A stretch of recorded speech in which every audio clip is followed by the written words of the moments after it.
त्यांनी म्हणून सांगितलं, पण आंदोलन हे थांबणार नाहीये. 29 ऑगस्टला आंदोलन होणार आहे. मला हे निर्णायक आंदोलन करायचं.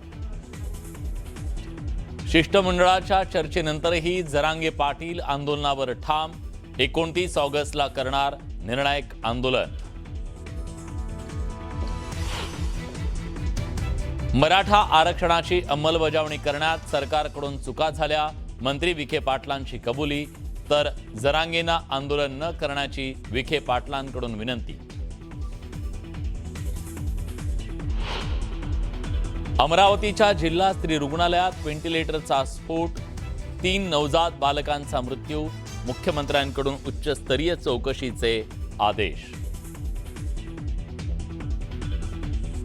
अमरावती दुर्घटनेच्या प्रश्नावरून आरोग्यमंत्री प्रकाश आंबेडकर निरुत्तर.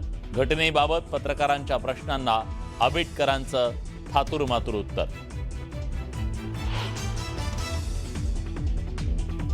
शेतकरी कर्जमाफीचा दुसरा हप्ता जारी.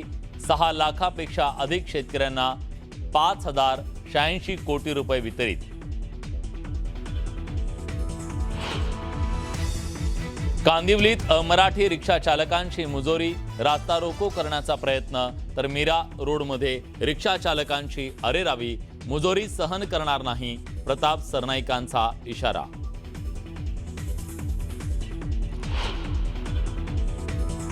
वर्ध्याच्या हिंगणघाटमध्ये स्मार्ट मीटर विरोधात जन आक्रोश मोर्चा. शरद पवारांच्या राष्ट्रवादीचे नेते सहभागी. तर चंद्रपुरातही सरकारच्या धोरणांविरोधात काँग्रेसचा बैलगाडी मोर्चा.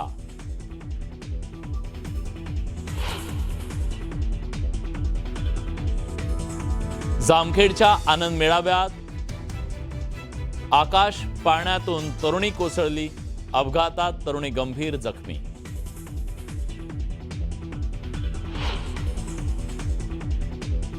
कपिल देव आणि सुनील गावस्करांसह 21 माजी क्रिकेटपटूंचं पाकिस्तानचे माजी पंतप्रधान इम्रान खान यांच्याबद्दल पंतप्रधान शहबाज शरीफ यांना पत्र. इम्रान खान यांना तुरुंगात उपचार देण्याची पत्रातून मागणी.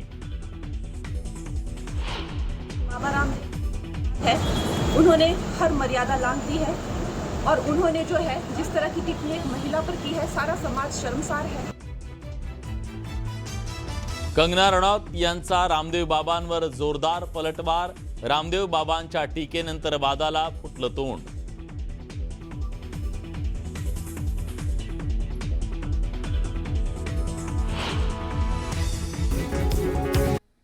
नमस्कार, मी फराह खान. तुम्ही बघता महाराष्ट्राचा number 1 Marathi news channel news 18 Marathi, आवाज महाराष्ट्राचा. आणि आपला महाराष्ट्र बुलेटिनच्या सुरुवातीला एक मोठी बातमी आहे मुंबईमधली. मुख्यमंत्र्यांच्या घराकडे जाणाऱ्या रस्त्यावरील मॅनहोल तुटलंय. या खड्ड्यामध्ये कुणाची गाडी जाऊ नये म्हणून लावण्यात आलेले बॅरिकेड सुद्धा तुटलेत. मुख्य म्हणजे हे मॅनहोल अगदी रस्त्याच्या मधोमध आहे आणि ते तुटलेलं आहे. त्याला लावलेले जे बॅरिकेड्स होते ते सुद्धा तुटलेत.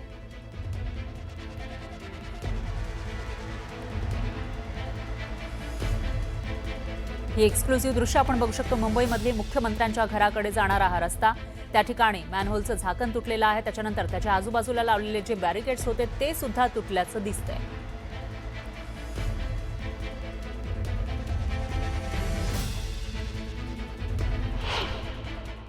राज्यात सर्वत्रच खड्ड्यांचा विषय खूप गाजतोय. मग ते नाशिक असो किंवा इतर शहरं. या शहरांमध्ये पुण्यामध्ये आपण बघितलं की चाकणच्या जो मुख्य रस्ता आहे त्या रस्त्यावर सुद्धा शेकडो खड्डे पडलेले होते. पण आज आम्ही तुम्हाला दाखवतो आहोत तो थेट राज्याचे मुख्यमंत्री देवेंद्र फडणवीस यांच्या घरापासून काही अंतरावर असलेला खड्डा. खरं तर हा खड्डा नाही आहे, मॅनहोलचं जे झाकण आहे ते खूपच आतमध्ये धसलेलं आहे.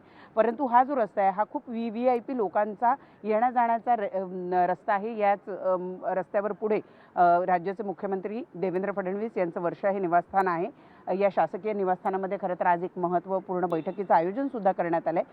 आणि त्यासाठी म्हणून आपण जेव्हा या रस्त्यावर आलो तेव्हा आपल्याला अगदी रस्त्याच्या मधोमध, म्हणजे इकडे तिकडे नाही तर ज्या ठिकाणी डिवायडर असणं अपेक्षित होतं त्या ठिकाणी हा मोठा खड्डा झाल्याचं आपल्याला दिसून येत आहे. जे तात्पुरते बॅरिकेटिंग या ठिकाणी प्लास्टिकचं लावण्यात आलेलं होतं त्याची सुद्धा तोडमोड झाल्याचं दिसून येत आहे.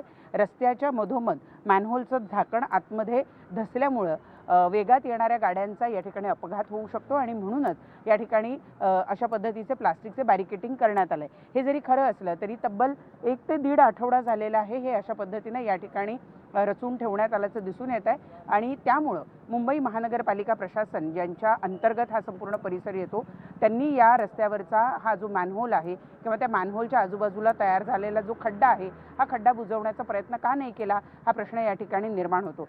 राज्याचे मुख्यमंत्री ज्या ठिकाणी राहतात त्यांच्या घरापासून अवघ्या काही फुटांच्या अंतरावर जर हे मॅनहोल इतक्या नादुरुस्त अवस्थेमध्ये असेल की त्यामध्ये गाडी जोरात उसळून अपघात होण्याची शक्यता नाकारता येत नाही, मग राज्याच्या इतर भागातले खड्डे हे कसे भरले जातील असा सवाल यातून निर्माण होतो आहे. राज्याच्या मुख्यमंत्र्यांच्या घराच्या बाहेरच्या रस्त्याची जर अशा पद्धतीची दुरावस्था असेल तर मग इतर भागातल्या खड्ड्यांचा प्रश्न कसा लवकरात लवकर सोडवला जाईल असा प्रश्न या ठिकाणी निर्माण होतोय. त्यामुळे आता तरी या खड्ड्याची दखल घेतली जाते का किंवा हे जे मॅनहोल आहे ज्याच्या आजूबाजूचा जो भाग आहे डांबरी भाग आहे तो आतमध्ये धसल्यामुळं जी खड्ड्यासारखी परिस्थिती निर्माण झालेली आहे ती दुरुस्त करून ताबडतोब हा रस्ता वाहतुकीसाठी पूर्णपणे मोकळा केला जातो का, हे बॅरिकेड काढले जातात का, हे बघणं अत्यंत महत्त्वाचं ठरणार आहे. मी जसं म्हणाले की अनेक वेळेला मुख्यमंत्र्यांच्या गाड्यासुद्धा या ठिकाणून वेगवान गतीनं जात असतात. अशा वेळेला अशा प्रकारच्या मॅनहोल च्या नादुरुस्तीमुळे मोठा अपघात जो आहे तो नाकारता येत नाही आणि त्यामुळे ताबडतोब या खड्ड्याची दुरुस्ती केली जावी असंच परिस्थिती या ठिकाणी दिसून येते. त्यामुळे मुंबई महानगरपालिका या खड्ड्याची दखल कधी घेते हे बघणं महत्त्वाचं ठरणार आहे. व्हिडिओ जर्नलिस्ट गणेशसह प्रणाली कापसे, न्यूज 18 मराठी, मुंबई. ब्रेकनंतर एक मोठी बातमी आहे. मुंबईमधल्या शिवाजी पार्क परिसरातील प्रसिद्ध कॅफे कॅडेलवर FDAनं कारवाई केली आहे. अन्न आणि औषध प्रशासन विभागानं मोठी कारवाई केली आहे. 20 ऑगस्ट रोजी अन्न सुरक्षा विभागानं कॅफे कॅडेलची तपासणी केली होती.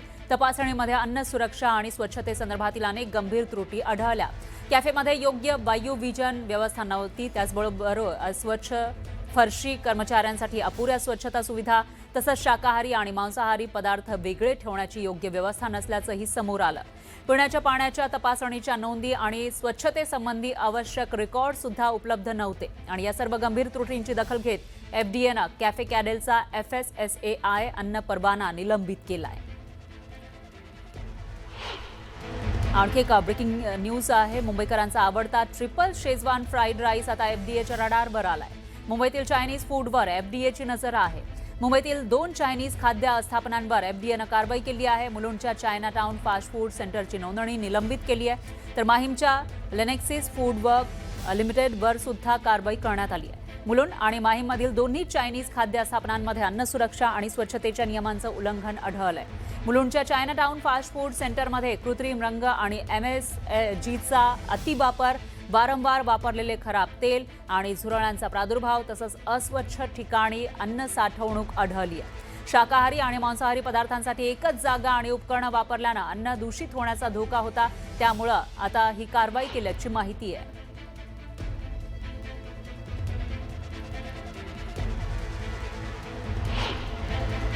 आणखी एक ब्रेकिंग न्यूज आहे. मुंबई क्रिकेट असोसिएशनच्या 5 ठिकाणी अन्न आणि औषध प्रशासनानं कारवाई केली आहे. मुंबई क्रिकेट असोसिएशनच्या 5 ठिकाणांवर कारवाई केली आहे. MCAच्या परमिट रूम, पवेलियन, मेडिटेरेनियन, त्याचबरोबर ओरिएंटल स्विंग आणि क्लब वाय अँड पेस्ट्री काउंटरचे अन्न परवाने निलंबित केले. 20 ऑगस्ट रोजी FDAकडून MCAच्या या स्थापनांची तपासणी करण्यात आली. तपासणीमध्ये स्वच्छता आणि अन्न सुरक्षेचे नियम पाळले नसल्याचं समोर आलं होतं. त्यानंतर कारवाई करण्यात आली आहे. संबंधित कंपनीकडे अन्न व्यवसायाचा वैध परवाना नसताना सुद्धा तिथून अन्न व्यवसाय केला जात असल्याचं आढळलंय. या सर्व त्रुटींमुळे MCAच्या 5ही अन्न आस्थापनांवर FDAकडून कारवाई करण्यात आली.